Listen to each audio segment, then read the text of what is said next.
ناظرین السلام علیکم، آپ دیکھ رہے ہیں نکلی تکڑی تلاش میں اور میں ہوں وقار احمد۔ ہماری بات چیت کا جو سلسلہ تھا پچھلی قسط میں وہ طاہر صاحب کے ساتھ ہو رہا تھا غار ہرا میں ایک رات پر۔ غار ہرا میں ایک رات جو بڑی خوبصورت اور شاندار کتاب ہے، غار ہرا میں ایک پوری رات بسر کی طاہر صاحب نے۔ اس حوالے سے بڑے ہی خوبصورت ایک ایک صفحہ جو ہے اس سے محبت اور عقیدت کا ایک کمال اظہار ہے۔ طاہر صاحب، میرا سوال یہ ہے کہ آپ کی کتاب کا ایک چیپٹر یہ ہے کہ مدینے میں ہونا کیسا ہوتا ہے، تو یہی سوال یہاں میں دہرا دیتا ہوں کہ مدینے میں ہونا کیسا ہوتا ہے؟ میں نے اس کے آغاز میں ہی لکھا ہے جی کہ ایک ہسپانوی شاعر نے غرناطہ کے بارے میں لکھا تھا۔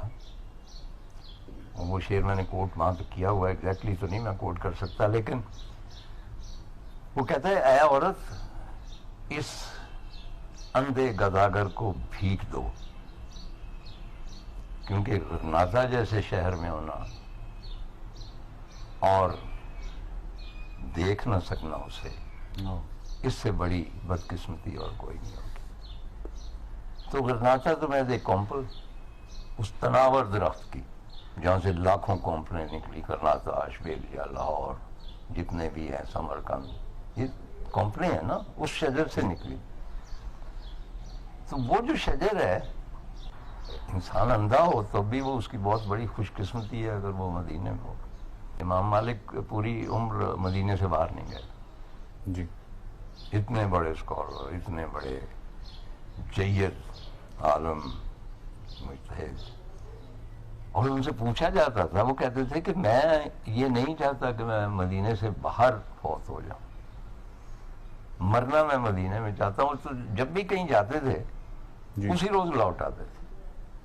اور ایک اور ان کی بات جو ہے، سبحان اللہ، جب مدینہ کی گلیوں میں چلتے تھے تب تو گلیاں ہی تھیں نا، آج کل کا سما نہیں، تو گلی کے درمیان میں کبھی نہیں چلے۔ وہ جو دیواریں تھیں ان کے ساتھ جی، لگ کے چلتے تھے، کچی دیواریں، یا ادھر کی دیواریں یا ادھر کی دیواریں۔ تو کسی نے پوچھا کہ اتنی تکلف سے، مصیبت سے آپ چلتے ہیں تو آرام سے چلتے؟ کہنے گے نہیں، گلیوں میں میرے رسول اللہ صلی اللہ علیہ وسلم کے قدم،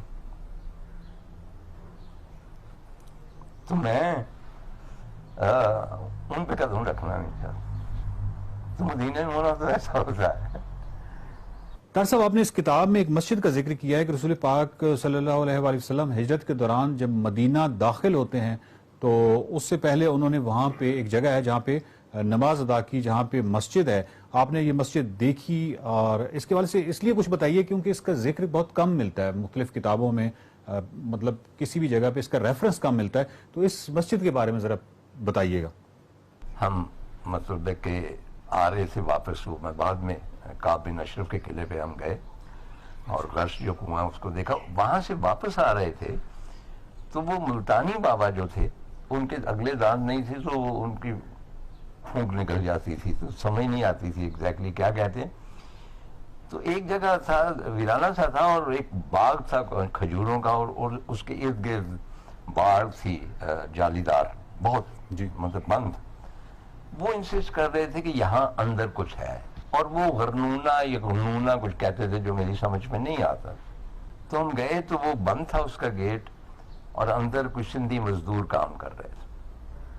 تو یہ چونکہ سندھی تھی، انہوں نے سندھی میں اس سے بات بھی کی، میرے بارے میں تھوڑا سا بتایا، ایک آدھ مزدور کو میرا پتہ بھی تھا۔ انہوں نے گیٹ کھول کے کہا کہ بھئی شیخ جو ہے، جو مالک ہے، وہ گئے ہوئے ہیں، تو آپ جلدی جلدی اندر آ کے تو جو بھی آپ دیکھنا چاہتے ہیں دیکھ لیں، کیونکہ ہم نہیں چاہتے کہ وہ واپس آ جائے۔ اس نے پابندی عائد کر رکھی ہے یہاں پہ جو زیارت کرنے والے ہیں یا جو بھی۔ تو وقار ہم اندر گئے ہیں تو وہ کھجوروں کا باغ تھا، اور اس میں نے پہلی مرتبہ وہ چھوٹے قد کی کھجوریں دیکھی، وہ بڑی خوبصورت تھیں، اور ان کے آگے ایک کھنڈر تھا درمیان میں باغ کے۔ اچھا، کھنڈر وہ کو بہت پرانی بلڈنگ کا نہیں تھا، لیکن اس کی ایک محراب کی کچھ شکل تھی۔ صحیح۔ تو اسے پوچھا کہ بھئی یہ کیا جگہ ہے؟ تو وہ بابا یہ کہے کہ زرنونہ کچھ اس قسم کی بات کہی۔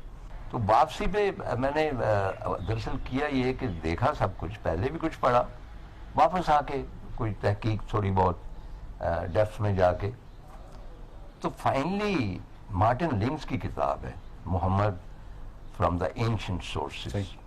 بڑی زبردست کتاب ہے, اس کا اردو میں ترجمہ ہو چکا ہے. مارٹن لنکس کو آپ جانتے ہیں کہ لنڈن میں وہ جو تھا میوزیم, وہاں پہ کام کرتے تھے اسلامک سیکشن میں, مسلمان ہو گئے نوجوانی میں, اور پھر جیت عالم ہوئے, اور جو کتابیں لکھی ہیں انہوں نے. خیر, انہوں نے یہ لکھا کہ جب وہ رسول اللہ صلی اللہ علیہ وسلم قباء میں آئے اور قباء سے چلے ہیں تو انہوں نے وادی ذرنونہ یا ذنونہ میں وہاں قبائل آئے ہیں. انہوں نے کہا آپ ہمارے ساتھ چلیے, لیکن انہوں نے انکار کر دیا کہ میں نے مدینہ جانا ہے, اور وہاں پہ انہوں نے نماز ادا کی. اب وہ مقام ہے کہ وہاں پہ اچھا, اب اگر انہوں نے نماز ادا کی تو ظاہر ہے کہ وہاں پہ ایک مسجد بنی, یا انہوں نے خود مسجد کا سنگ بنیاد رکھا. چنانچہ یہ ایک عجیب و غریب ڈسکوری تھی جس کا بہت کم کتابوں میں تذکرہ ہے. آپ نے لکھا کہ ہمارا مذہب دیگر مذاہب سے یوں ممتاز ہے کہ اس کی بنیاد حقیقت اور تاریخ ہے. آپ نے لکھا کہ اگر یہ کھنڈر مٹا دیے گئے تو آئندہ نسلیں جب تاریخ کا مطالعہ کرتے ہوئے اپنے اپنے تصور میں لائیں گی تو ان کے سامنے کوئی تصویر نہ ہوگی, شواہد نہ ہوں گے, تو محض تصور ہوگا.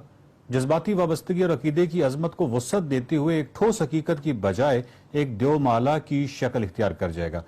میرا سوال سر یہ ہے کہ اس کا مطلب ہے آپ یہ چاہتے ہیں کہ آثار قدیمہ جو ہیں ان کو ہر صورت میں محفوظ رہنا چاہیے.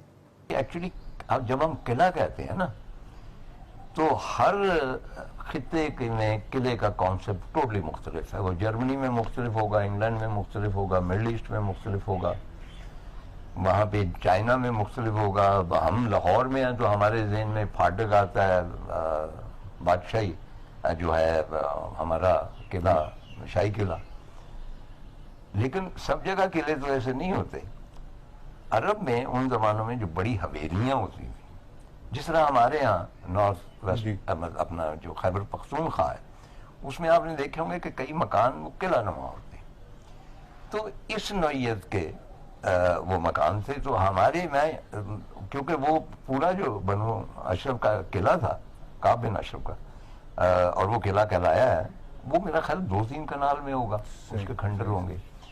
تو میری یہ خواہش یہی ہے, جو یہ ایک لمبا سبجیکٹ ہے, پھر کسی وقت بات کروں گا, کہ اسلام کو جو میرا بہت ہی محدود مطالعہ ہے مذاہب کے بارے میں, لیکن یہ جو تینوں بڑے مذہب ہیں ان میں سے, یعنی مڈل ایسٹ والے, ان میں جو خصوصیت ہے اسلام میں, جو خوبصورتی بھی ہے, جو اس کی آتھینٹسٹی ہے, وہ یہ ہے کہ ان زمانوں کے آثار ہمارے پاس.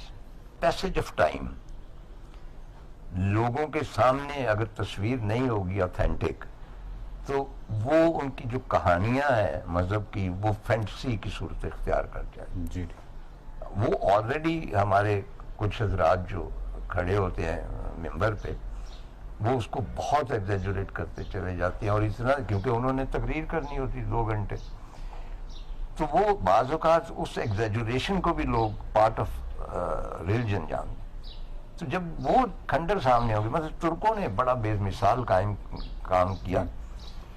انہوں نے پوری ایک شیڈیول بنایا رسول اللہ صلی اللہ علیہ وسلم کی پوری زندگی کا, کہ کہاں کہاں وہ گئے, اور جہاں جہاں انہوں نے قیام کیا یعنی رات گزاری, وہاں انہوں نے بالکل 10 فٹ بائی 10 فٹ کی سادہ مسجد تعمیر, کوئی فانوس, کوئی سنگ مرمر نہیں, سادہ کمرہ سا مسجد بنا دی تاکہ وہ یادگار رہے. چنانچہ یہ نشانیاں جتنی ہیں یہ اپنی تاریخ کو آتھینٹک رکھنے کے لیے یہ بہت ضروری ہیں, اس میں کوئی شرک کی بات نہیں ہے. طاہر صاحب کا ایک بڑا کمال سفر ہے جو تاریخی حوالے سے بھی بہت کمال ہے, یعنی آرکیالوجی کے حوالے سے بھی بڑا کمال ہے, پھر تاریخی ریفرنسز جتنے بھی ہیں وہ بڑے زبردست, مطلب اس کو آپ اس کی کئی جہتیں کہہ سکتے ہیں, لیکن یہ ایک بہت ہی علمی اور بڑی تحقیقی کام ہے, بہت ہی خوبصورت کام ہے. غار ہرا میں ایک رات پر بات چیت کا سلسلہ جاری رہے گا. اگلی قسط تک کے لیے دیجیے اجازت. اللہ حافظ.